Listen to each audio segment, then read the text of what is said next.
तमाम किताबों की रॉयल्टी से महरूम हो जाएगा। जब तारीख करीब आ गई तो उसकी परेशानी बढ़ गई। उसने एक दोस्त से मशवरा किया कि क्या किया जाए। उसने कहा एक स्टेनोग्राफर रखा जाए जिसे दोस्तोफिस्की नावल लिखवा दे। चुनांचे 20 साल की एक लड़की ऐना को यह काम सौंपा गया और दोस्तोफिस्की ने अपना नावल द गैम्बलर 26 दिन में मुकम्मल कर लिया। ऐना ने इन 26 दिनों में दोस्तोफिस्की का बहुत ख्याल रखा। चुनांचे उसने 1867 में उससे शादी कर ली।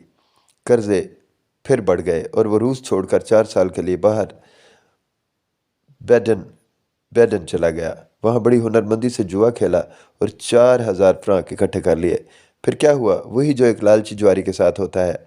आइए दोस्तोफिस्की के एक खत में हालात का जायज़ा लेते हैं। ऐना ने मुझे मिन्नत समाजत से समझाया कि आप वापस चलते हैं, ये काफ़ी रकम है। लेकिन मैं 4,000 को 20,000 बनाना चाहता था और मैं जुए में सब कुछ हार गया, कपड़े और जूते तक। बीवी ने अपनी अंगूठी जेवर बेच दिए, घर का किराया भी ना दिया। पब्लिशर को पैसों के लिए लिखा तो उसने जवाब तक न दिया। फिर रात के अंधेरे में बीवी को लेकर मैं बैदन बैदन से भाग गया। लेकिन कभी कभी उसका एतमाद उसके लिए फ़ायदेमंद भी साबित हुआ। एक बार वो कैसीनो से सब कुछ हार के बाहर निकला। उसकी जेब में सिर्फ एक सोने का सिक्का था। उसने सोचा सुबह का नाश्ता और दोपहर का खाना चल जाएगा।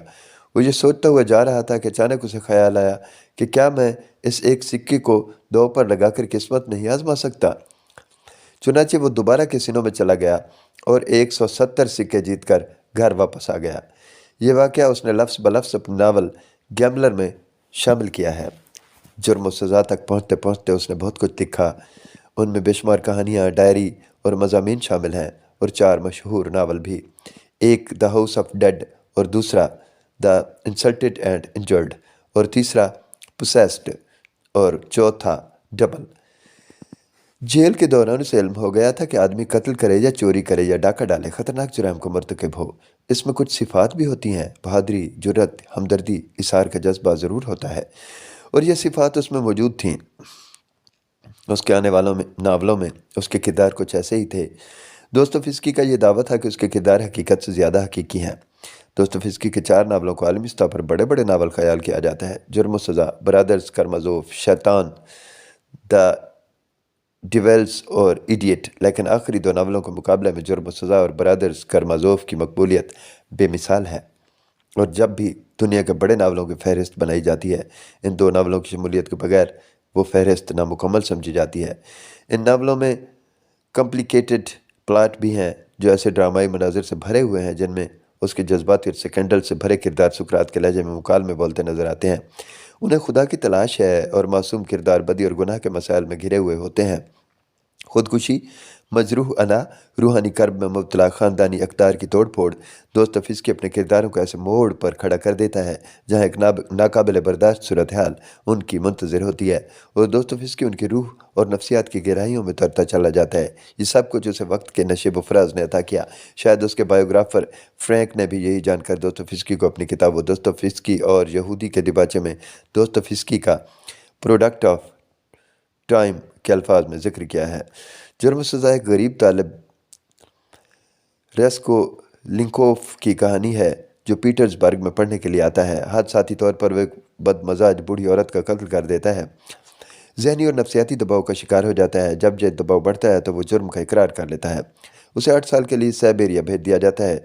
इस मरकज़ी प्लाट के साथ साथ वो 2 ज़िमनी प्लाट भी लिखता है। एक प्लाट मार मेडोफ ख़ानदान की बदकिस्मती की दास्तान है जो लम्हा बलम्हा बर्बादियों का शिकार होता रहता है और दूसरा प्लाट रास्कोलिनी कोफ की माँ, उसकी बहन दोनिया और उसके दोस्त रास वुमेखन के गिर्द घूमता है।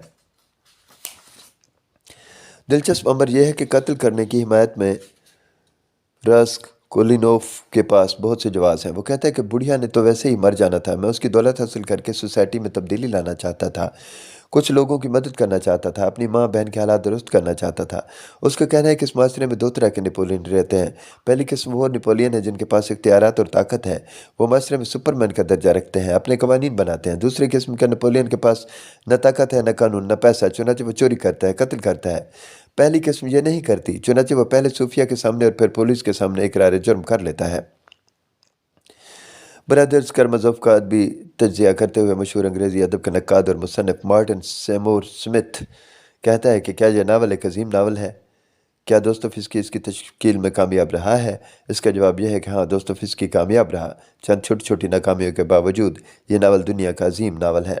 یہ چھوٹی چھوٹی ناکامیاں جن کی طرف مارٹن نے اشارہ کیا وہ یہ ہے کہ دمتری کا مقدمہ بہت طویل ہو گیا ہے۔ الوشا ایک نیک اور شریف آدمی کے کردار میں ڈھالنے میں دوستویفسکی ناکام رہا ہے۔ اسلوب کہیں کہیں ڈھیلا ہے، لیکن ان کے باوجود دوستویفسکی اس سے پہلے ایسا شاہکار اور مضبوط فن پارہ تخلیق نہیں کر پایا تھا جیسا کہ برادرز کرامازوف۔ بوڑھا کرامازوف، جس کی پہلی بیوی جو اسے مارتی بھی تھی بھاگ گئی تھی۔ فیڈر کرامازوف نے 2 شادیاں کیں۔ اس کے 3 بیٹے دمتری، ایوان اور الوشا ہیں، اور چوتھا بیٹا سمرڈیاکوف اس کی ناجائز اولاد ہے۔ بوڑھا کرامازوف لالچی اور ہوس پرست ہے۔ وہ بڑا کمینہ اور ناقابل یقین مزاج کا مالک ہے۔ اس کا بیٹا دمتری اور وہ خود ایک گروشنکا کو چاہتے ہیں اور لڑتے جھگڑتے رہتے ہیں۔ گروشنکا دمتری کو بیک وقت بچانا اور برباد کرنا چاہتی ہے۔ دمتری کھلے عام اعلان کرتا ہے کہ وہ اپنے باپ کو مارے گا، اور ایک موقع پر وہ اس پر حملہ آور بھی ہوتا ہے۔ جس رات باپ مرتا ہے اس کے قتل کا شبہ دمتری پر ہوتا ہے اور اسے 20 سال کی سزا ہو جاتی ہے۔ مقدمے کے دوران اس کا بھائی ایوان خاموش رہتا ہے، جس نے بوڑھے کرامازوف کے قتل پر اس کے ناجائز بیٹے کو اکسایا تھا۔ پھر وہ اپنے اخلاقی ذمہ داری سمجھ کر نادم ہوتا ہے اور دماغی بیماری میں مبتلا ہو جاتا ہے۔ ایوان خدا کی عظمت کا قائل ہے، لیکن اس کی بنائی ہوئی دنیا پر اس کا ایمان نہیں۔ وہ لوشکا کو ایک بچے کی کہانی سناتا ہے جو حادثاتی طور پر اپنے مالک کے کتے کی ٹانگ پر پتھر مار دیتا ہے۔ مالک نے بچے کو ننگا کر کے اس پر کتے چھوڑ دیے اور کتوں نے بچے کو اس کی ماں کے سامنے بوٹی بوٹی کر دیا۔ دوستویفسکی کا نظریہ ہے کہ نیکی اور بدی کو دنیا میں موجود ہونا چاہیے اور آدمی کو مکمل آزادی ہونی چاہیے کہ دونوں میں سے جس کا چاہے انتخاب کر لے۔ سمریاکوف بوڑھے کو کرامازوف کا چوتھا ناجائز بیٹا ہے۔ اسے 4 بیٹوں میں سے پر اعتماد اور دماغی طور پر براہ راست دکھایا گیا ہے۔ اس نے ایک منصوبہ بنایا، اپنے دماغ کو استعمال میں لایا اور باپ کو قتل کر دیا اور پھر وہ خودکشی کر لیتا ہے۔ اس ناول کی عظمت کو ثابت کرنے کے لیے میں ایک عظیم ناول نگار کا سہارا لوں گا۔ اس کا نام ہے ٹالسٹائے۔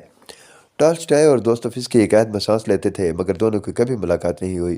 ٹالسٹائے دوستویفسکی کو پسند نہیں کرتا تھا۔ اس نے دوستویفسکی کی جرم و سزا پڑھی اور ہنس کر کہا، اس کتاب کے 3-4 باب پڑھ کر پتہ چلتا ہے کہ آگے کیا ہوگا۔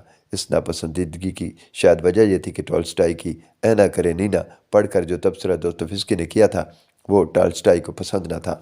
لیکن جب 1881 میں دوستویفسکی فوت ہوا تو ٹالسٹائے پھوٹ پھوٹ کر رونے لگا کہ میرا دوست فوت ہو گیا ہے۔ کتنی عجیب بات ہے اور کتنی عجیب محبت ہے۔ جب ٹالسٹائی کے اسٹیشن ماسٹر کے گھر فوت ہوا تو اس کے سرہانے دوستویفسکی کی کتاب برادرز کرامازوف رکھی ہوئی تھی۔ دوستویفسکی ایک عظیم ناول نگار ہے جس کی تحریریں ناول، خطوط، ڈرامے اور ڈائریاں افسانوں کے روحانی اور نفسیاتی جہان کے دکھ درد کے مناظر دکھاتی ہیں۔ ہم انہیں پڑھ کر دکھی بھی ہوتے ہیں اور روحانی مسرت بھی حاصل کرتے ہیں۔ بقول محمد حسن عسکری، دوستویفسکی کو صرف وہی لوگ نہیں پڑھنا چاہتے ہیں جو اپنے اندر کا دوزخ دیکھنا پسند نہیں کرتے۔ دوستویفسکی نے یورپ اور مغرب کے لکھنے والوں کو اپنے اسلوب سے متاثر کیا اور اپنے اسلوب کی چھاپ ان کی تحریروں پر لگائی۔ امریکی ناول نگار ارنسٹ ہیمنگوے نے اپنی کتاب موویبل فیسٹ میں اعتراف کیا ہے کہ اس کے تمام کام پر دوستویفسکی کا بہت اثر ہے۔ معروف مصنفہ ورجینا وولف نے اپنے مضمون the Russian point of view میں دوستویفسکی کو ان الفاظ میں یاد کیا ہے۔ دوستویفسکی کے ناولوں میں ایک تلاطم ہے۔ آندھیاں اور بگولے موجود ہیں، پانی کے بھنور ہیں جنہیں خالص روحانیت سے تشکیل دیا گیا ہے۔ یہ سب کچھ ہماری مرضی کے خلاف ہے کیونکہ ان میں ہماری بینائی کھو جاتی ہے، دم گھٹنے لگتا ہے، لیکن پھر بھی ہمیں ایک بے پایاں مسرت کا احساس ہوتا رہتا ہے۔ دوستویفسکی پر یہ باتیں لکھتے ہوئے نہ جانے بار بار مجھے مرزا غالب کیوں یاد آ رہے ہیں۔ جب میں دوستویفسکی کے خطوط دیکھ رہا تھا تو مجھے یوں ہی احساس ہوا کہ دوستویفسکی اور مرزا غالب کی زندگی میں مماثلت پائی جاتی ہے۔ ایک شاعر اور ایک ناول نگار کو اس نظر سے دیکھنا بڑا عجیب لگتا ہے۔ نہ دوستویفسکی نے کبھی غزل لکھی اور نہ غالب نے کبھی ناول نگاری کی۔ مجھے چند مماثلتیں ڈھونڈنے کا دھیان اس وقت آیا جب دونوں کی زندگی اور شخصیت میں کچھ باتیں ملتی جلتی نظر آئیں۔ غالب اور دوستویفسکی دونوں 19ویں صدی کے دور کے بڑے لکھاری ہیں۔ دوستویفسکی غالب سے 24 سال بعد پیدا ہوا اور 11 سال بعد فوت ہوا، لیکن دونوں ایک ہی صدی کے باشندے ہیں۔ مرزا غالب کے خطوط غالب کی زندگی، ان کی ذات اور ان کی فنی زندگی اور اس کے پس منظر کو سمجھنے میں مدد دیتے ہیں۔ دوستویفسکی کے خطوط کا بھی یہی حال ہے۔ دوستویفسکی کی ذاتی زندگی، نظریہ فن کو جاننے کے لیے बेहद ज़रूरी हैं। दोस्तोयेवस्की में नोशी का दिलदादा और रसिया था। गालिब भी मरते दम तक कहते रहे कि रहने दो अभी सागर और मीना मेरे आगे। दोस्तोयेवस्की हुस्न परस्त था, खूबसूरत औरतों से मोहब्बत के लिए हर वक्त तैयार रहता, मगरूर और नक चढ़ी औरतों से रस्म राह रखता था। गालिब का वास्ता भी इस किस्म की औरतों से रहा और वो उन्हें अपनी शायरी में महफूज करता रहा। गालिब और दोस्तोयेवस्की दोनों को कर्ज लेने की आदत थी। दोनों मरते दम तक माली उलझनों का शिकार रहे।